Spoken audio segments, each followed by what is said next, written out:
el veneno más potente de toda la historia de la humanidad. Podríamos decir que los oftalmólogos hemos descubierto la toxina botulínica. Porque quizás el desarrollo de la guerra hubiese sido distinto y quizás, solo quizás, no habría habido bombas atómicas. Estamos siempre en el eje de la vanguardia.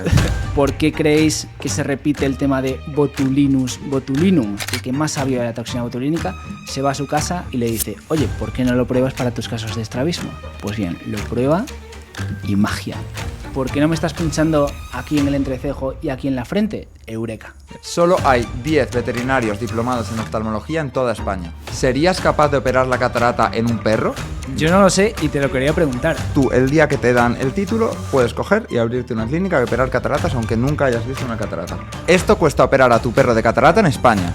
¿Pero se hacen vitrectomías en animales? Son salvajes. En medicina hay mucho más intrusismo. Tenemos a un urólogo que puede perfectamente hacer una blefaroplastia superior. Galileo Galilei murió ciego por mirar al sol. Lo que es el eclipse total, la oscuridad total, va a durar unos 100 segundos. Mirar al eclipse solar con unas gafas solares de protección normal es un suicidio para tu retina. ¿Podemos quitarnos las gafas en algún momento durante el eclipse? No hay ningún tratamiento eficaz. Mucho cuidado con estos láseres en el mundial, porque pueden quemarle la retina al portero. Unai Simón, cuidado con el láser. Pueden ser muy peligrosos. Hay muchísimos casos de niños con agujeros maculares que te pueden dejar con una mancha fija en el centro de tu visión de por vida.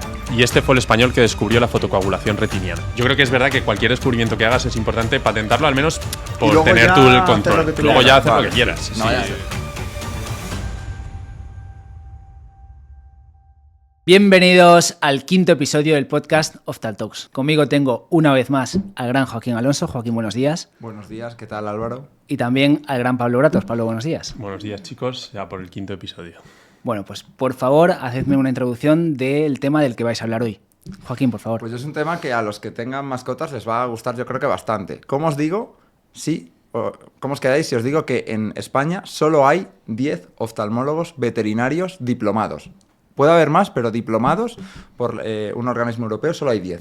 ¿Esperabais más, menos? Bueno, a mí en Instagram me salen muchos vídeos de gente operando perros cataratas, así que me Pues interesa mucho este ahora tema. Lo vamos a ver en profundidad. ¿Y tú, Pablo? Pues yo os vengo a hablar de un fenómeno astronómico que vamos a tener en España único en el siglo, que es el eclipse total, que va a ser el 12 de agosto de 2026 y que nos afecta directamente a los oftalmólogos y a los ópticos porque tenemos que estar bien preparados. Vamos a dar consejos de cómo proteger nuestros ojos, nuestra visión, a nuestras familias, porque es una situación que va a ser única, pero también tenemos que tener mucho cuidado con nuestra vista porque podemos tener un problema grave. Así que hablaremos de todo esto. Muy bien. Cuéntanos tú, Álvaro. Pues yo empiezo sin más preámbulos con el grueso de mi historia, y es que yo os voy a hablar de una historia muy interesante. A ti, Pablo, seguro que te sorprende. Por favor, hazte el sorprendido. Sorpresa, no sé de qué me vas a hablar, porque aquí, aunque la gente lo crea, no sabemos de qué vamos a hablar. No, aquí llegamos. Llegamos y lo que salga. Y en cambio, creo que a Joaquín, por lo que sea, no le va a sorprender tanto. Joaquín, por favor, hazte el sorprendido.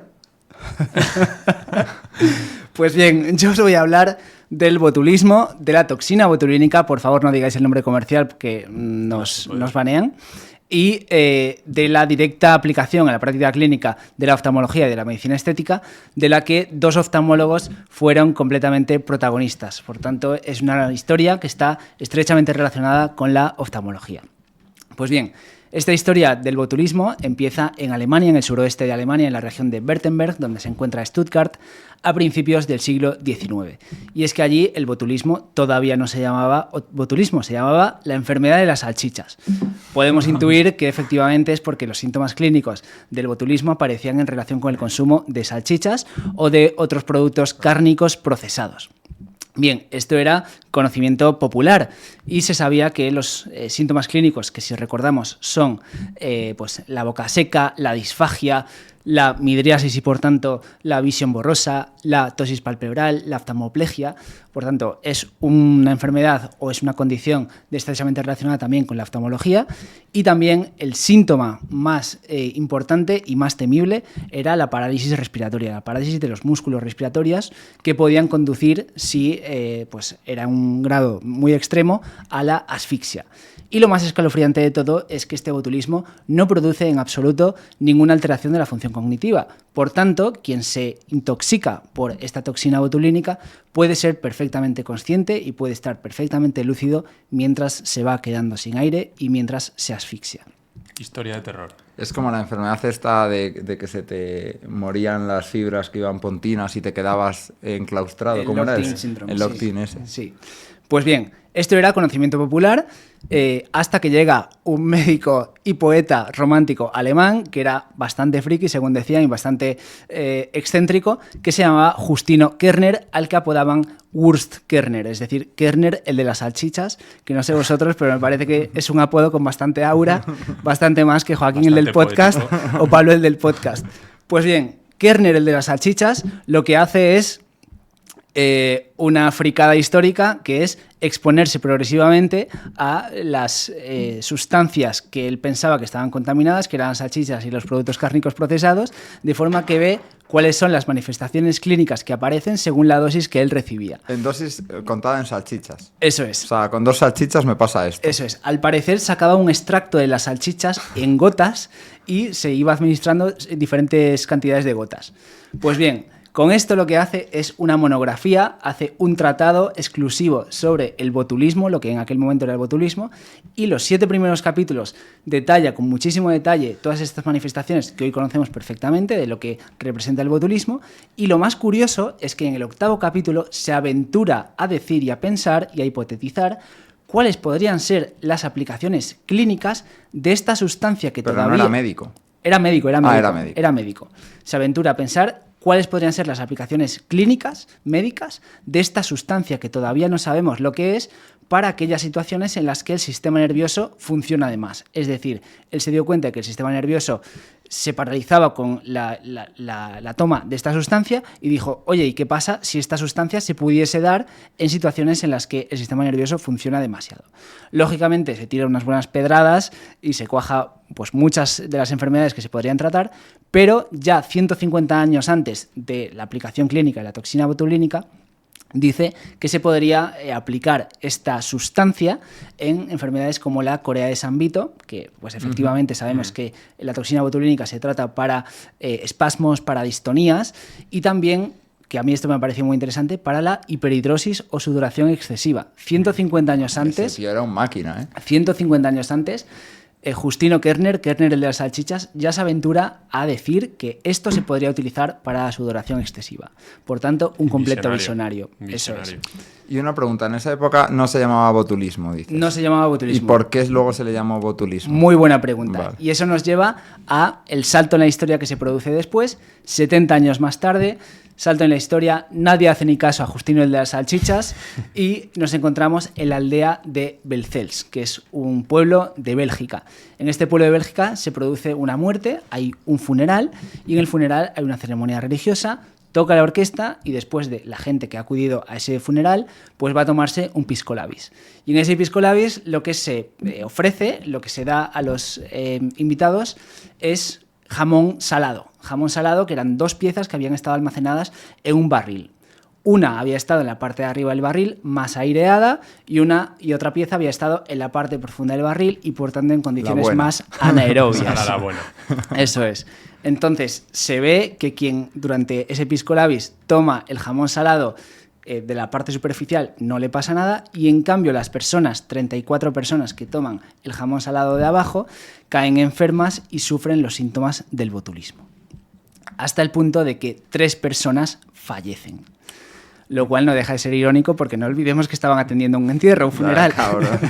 Vaya faena, madre mía. Bueno, pues os podréis imaginar el completo revuelo y la absoluta repercusión que tiene esto, porque no olvidemos que era un pueblo de Bélgica, y esto tiene mucho alcance, y esto llega a los oídos de Emil van Hermengen, que era un bacteriólogo que era discípulo de Robert Koch, que era el que había aislado el bacilo de Koch, el bacilo de la tuberculosis.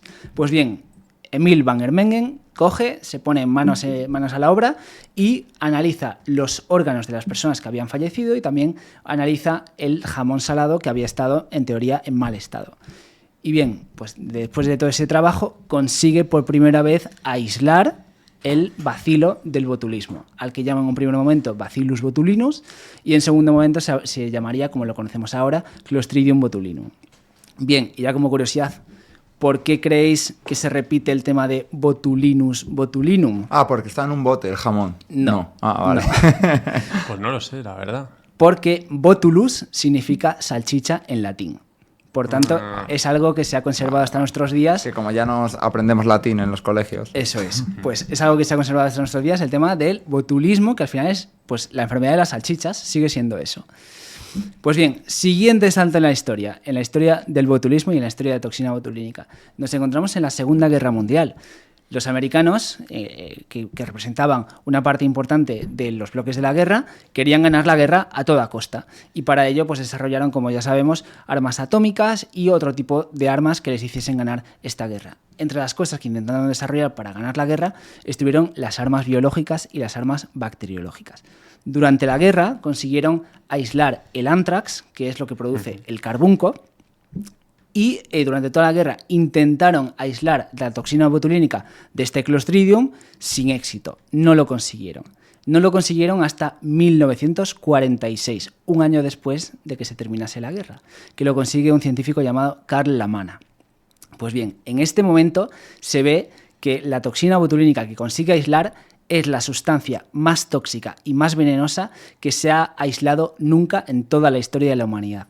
Se ve que con 1 gramo de esta toxina botulínica aislada y purificada se podría acabar con 1 millón de personas. Dios. Con 1 gramo, 1 millón de personas. Lógicamente, estos son hipótesis, pero ¿qué pensáis que habría ocurrido si esta toxina se hubiese aislado antes de terminar la guerra?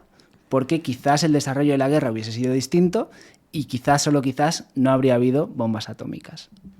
Sí, pero vamos, no sé cómo se habría usado a nivel militar. Si en una bomba química... Una bomba atómica es mucho mejor, yo creo. O sea, esto como le das a todos, bueno, en la comida. No, o igual en gas, pero entiendo que no se absorberá igual. Ese es el principal problema de la toxina botulínica, que es difícil de estabilizar y difícil de mantener su efecto porque, como sabemos, es termolábil y tiene dificultades a la hora de aplicarse.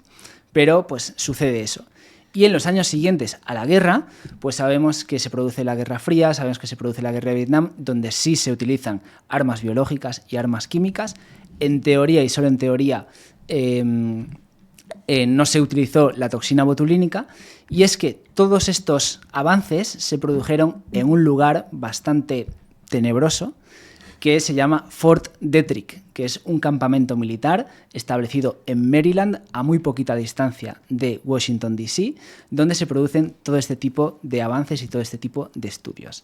La información que tenemos sobre Fort Detrick es muy limitada porque la inteligencia artificial, de hecho, te capa las preguntas que quieras hacer, no te deja investigar sobre Fort Detrick. Ya sin IA no podemos investigar. Y en todos los foros que buscas son todo teorías conspiranoicas un poco chungas, ¿vale?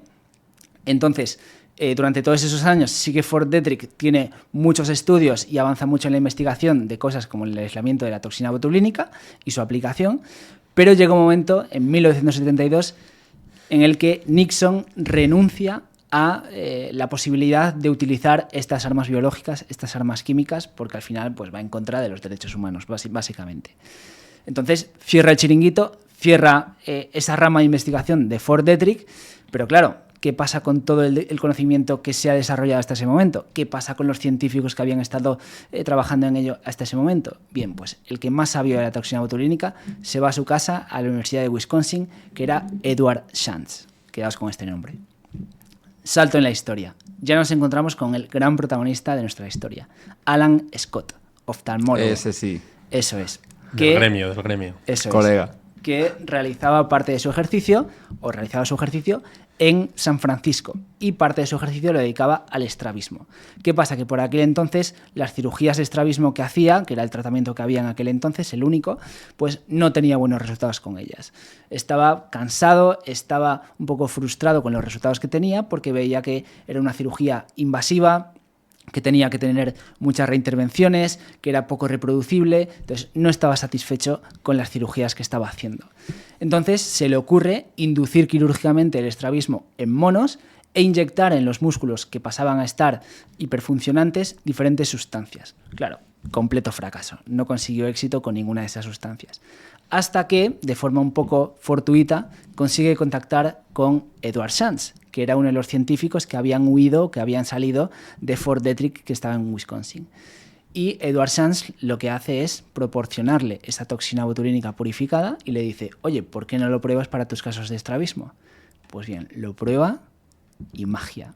Consigue un tratamiento mínimamente invasivo, reproducible, de duración temporal, que se puede repetir, que no tiene efectos sistémicos, que no tiene efectos secundarios apenas, y ahí consiguió controlar y encontrar un nuevo tratamiento no invasivo para el estrabismo. Fíjate, un estrabólogo, ahí descubriendo... ¿Podríamos decir que los oftalmólogos hemos descubierto la toxina botulínica? No. ¿Pero cómo que no? O sea, No. hemos descubierto su uso. Hemos descubierto su uso, Claro, efectivamente. pero es que eso es lo importante. La aplicación clínica la ha descubierto un Eso oftalmólogo. es lo importante, claro. Eso es. Entonces, pues os diréis, bueno, pues entonces, si un oftalmólogo descubre una sustancia y hace uno de los grandes hallazgos, uno de los grandes descubrimientos de los últimos 50 años en la oftalmología, ¿se haría completamente rico? ¿Tendría muchísimo éxito económico y empresarial desde el principio? Pues no. ¿Sabéis por qué? Porque Alan Scott le pudo el ansia, básicamente. En vez de preparar una estrategia de salida al mercado de la toxina botulínica y llamar a las diferentes farmacéuticas con una patente, lo que hace es publicarlo. Y ese error... No lo patentó. No lo patentó, lo publicó sin patentarlo, y ese error lo perseguiría toda su vida y se arrepentiría de él. ¿Se arrepintió? No lo dice No lo directamente, sabe. Sí, pero no. habla en unos términos en los que sí que parece que se arrepintió de ello. Pero realmente tú puedes patentar, porque al Claro, final... eso es una molécula. Ya, pero la molécula ya estaba descrita o sea, ya estaba desarrollada por los americanos, ¿sabes? Él solo le ha descubierto el uso. Se ¿sabes? puede patentar seguro. Ya. Se podía patentar y no lo hizo. No. Eso es así. Entonces, diréis, bueno, pues por lo menos lo publicaría en un journal muy importante que aseguraría su éxito científico. Tampoco. Lo publicó en un journal del 3 al 4. Tuvo cierta repercusión porque efectivamente era un tratamiento alternativo para el estrabismo que hasta ese momento no existía, pero claro, su gozo en un pozo porque no produjo ninguna ventaja significativa para él. No, hay que ser nonchalant. Eso es.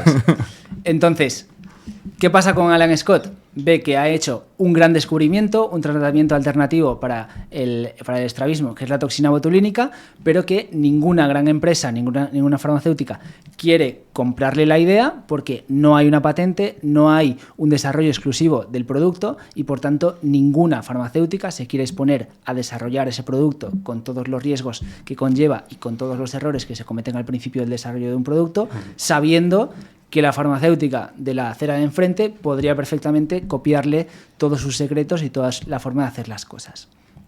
Entonces, ¿qué hace Alan Scott? Ole por él, se lanza al ruedo y monta su propia empresa. Coge la toxina botulínica y dice, pues si nadie me lo quiere comprar, voy a ser yo quien lo comercialice. Entonces crea una empresa a la que llama Oculinum, que es un juego de palabras entre ojo y line up, es decir, enderezar algo que está torcido. Y pues se alía con un farmacéutico y desde cero crea el desarrollo de la toxina botulínica como tratamiento para el estrabismo. Desde cero es desde cero, es decir, con todos los protocolos de seguridad, almacenamiento, esterilización, transporte, fabricación, todo. Todos los trámites que había que hacer en la época con la FDA los tuvo que hacer él. Dice que fueron unos trámites súper laboriosos, unos trámites burocráticos interminables, pero por fin consiguió la autorización de la FDA para comercializar la toxina botulínica como tratamiento del estrabismo. Pero ahora, yo creo que ahora ni de coña. Ahora sería imposible. Una persona solo... O sea, no creo que una persona pueda hacer que le acepten, que le aprueben un medicamento por la FDA. Eso es. Bueno, y él no lo patentó, pero al final fue por la vía larga, que es montarlo él, ¿no? Bueno, Eso no es. está mal. Eso es. Claro, el tema de la patente tenía su miga, porque al parecer en Estados Unidos es una cosa que se llama prior art. Es decir, que tú una vez que lo patentas, renuncias a los derechos de explotación exclusiva de ese producto. Es decir, que una vez que se publica, tú en teoría lo publicas no para mayor gloria de tu nombre, lo publicas para que se acceda a él todo el público general y todo el resto de personas puedan poner en práctica aquello que tú has inventado. Entonces, pues de facto estás renunciando a el derecho de explotación de ese producto. Bien, pues ¿qué pasa con esta empresa? Diréis, bueno, una vez acabado todo este proceso de desarrollo del producto, por lo menos ya tendría muchísimo éxito económico y empresarial. Pues tampoco. Los primeros años de la empresa fueron un completo y absoluto desastre. Alan Scott tuvo que hipotecar su casa, la empresa entró en pérdidas varios años y la empresa no tuvo el éxito que parecía que iba a tener. claro, también tuvo muchos problemas a nivel de marketing y con las aseguradoras, porque realmente él estaba vendiendo como fármaco, como medicamento, una toxina. Una toxina. Entonces, a nivel de marketing, eso era un sabotaje, un autosabotaje, y a nivel de las aseguradoras, también ellas podían reclamar a pacientes por parte de pacientes insatisfechos, porque al final ellos reclamaban de que se les había puesto una toxina para tratar una enfermedad que ellos tenían. Bien, pues sufrió muchos reveses y tuvo que pasarlas canutas para al final llegar al éxito que obtendría después. Diréis, bueno, pues pasado un tiempo en el que la empresa se establece y el desarrollo del producto se establece, por lo menos tendría un gran éxito a la hora de vender la empresa a Allergan, que fue quien finalmente se lo vendió. Allergan había estado funcionando como su distribuidora y llegó un momento en el que le vende todos los derechos de explotación del producto. ¿Por cuánto lo vendió? Y diréis, bueno, por lo menos ahí, ¿Por cuánto lo vendió? Ahí pasaría por caja y ganaría dinero. Pues tampoco. Ganó una cifra bastante discreta, que fueron, en la época, 1991, 4,5 millones de Joder, dólares. cabrón. A ver, que sí, que lo podría haber vendido mucho más caro, pero yo pensé que lo había vendido por 50.000 euros o algo así. Vale, 4,5 kilos en el 91. de la época. En el que ahora 91. será Es 3 bastante veces dinero, más. Sí. Es como si lo vendes por 20 millones. A ver, O más. va a venir un economista ahora. Pero recordemos que era uno de los grandes descubrimientos Sí. de la historia de la oftalmología en los últimos 50 Hombre, años. hoy en día vale, imagínate. Muchísimo más. Olvídate de lo que Muchísimo. vale. De hecho, el año que lo vendió, en el 91, facturó la toxina botulínica, que no se Pitido, puede metemos decir. pitido. Toxina botulínica facturó 13 millones de dólares. Por tanto, fue una mala venta. Sí, mala, Objetivamente, mala venta. Bueno, igual tenía el 50%, ¿no? Sería 10 millones, sí. Igualmente, valor. mala venta. Y bueno, que no lo he dicho, se alió con el farmacéutico para crear este producto y la fábrica la pusieron en Albuquerque, en Nuevo México, literalmente en medio del desierto. O sea que ellos dos literalmente hicieron Breaking Bad. Breaking Bad. Y de hecho tenían varios empleados y los empleados se negaban a participar y se negaban a trabajar en los primeros pasos del trabajo de la toxina porque era peligrosísimo. Recordemos que 1 gramo mata a 1 millón de personas. Entonces tenían que ser ellos mismos los que trabajasen con la toxina y de hecho se la tuvieron que autoinocular en muchas ocasiones hasta desarrollar anticuerpos y hacerse inmunes. Eso es. Bueno, pues una vez vendida, pues ya lo que sabemos que la toxina botulínica se ha extendido su uso muchísimo con el resto de los años. Y bien, y ya el último paso de la historia, la utilización, la introducción en la práctica clínica de la medicina estética de la toxina botulínica. ¿Quién fue la responsable? Otra oftalmóloga, Jan Carruthers, una oftalmóloga... ¿En la medicina estética? En la medicina estética. Era periocular, ¿no? Era, no, yo pensé que había sido una dermatóloga. No, era una oftalmóloga que se llama Jan Carruthers, que bueno, en colaboración con su marido, que sí que era dermatólogo. Entonces, vale. era una oftalmóloga canadiense, Jan Carruthers, que todavía vive. De hecho, si veis alguna foto suya, tiene toxina botulínica hasta la punta de la nariz, tiene casi 80 años. Por lo que sea. Por lo que sea. Y pues en 1987 estaba tratando a una paciente que tenía de blefaroespasmo, que para quien no lo sepa es una condición por la que uno tiene contracciones involuntarias continuas de una parte de la cara y para eso hace falta efectivamente un tratamiento periódico y repetido de toxina botulínica. Pues bien, en una de las repetidas veces que Jan Carruthers estaba tratando a esta paciente, la paciente se quejó y dijo: oye Jan, ¿por qué no me estás pinchando aquí en el entrecejo y aquí en la frente? Si esas inyecciones son las que a mí más me gustan, que son las que me quitan las arrugas. Y dice Jan, ¿cómo? Sí, que nada, que ¿por qué no me pinchas aquí en el entrecejo y aquí en la frente? Que son las arrugas, que son las inyecciones que a mí me gustan, que son las que me quitan las arrugas. Y dijo Jan, eureka. Tío, ¿cómo no se habían dado cuenta antes? Bueno, Eso claro. es. No sé. Entonces, Jan abrió la puerta a que esta toxina botulínica se pudiese utilizar con fines estéticos, es decir, para eliminar las arrugas de la frente y de las patas de gallo, el tercio superior. Pues bien, esto se fue desarrollando, esto fue progresando hasta el punto de que hoy en día la toxina botulínica es el tratamiento no quirúrgico estético más utilizado en todo el mundo. Y hasta aquí la historia de la toxina botulínica. Una historia de 200 años, la verdad, ¿eh? No sabía yo que tenía tanta amiga. Los Eso oftalmólogos otra vez salvando la Salvando la medicina. medicina. Anestesia, toxina botulínica, todo. Nada,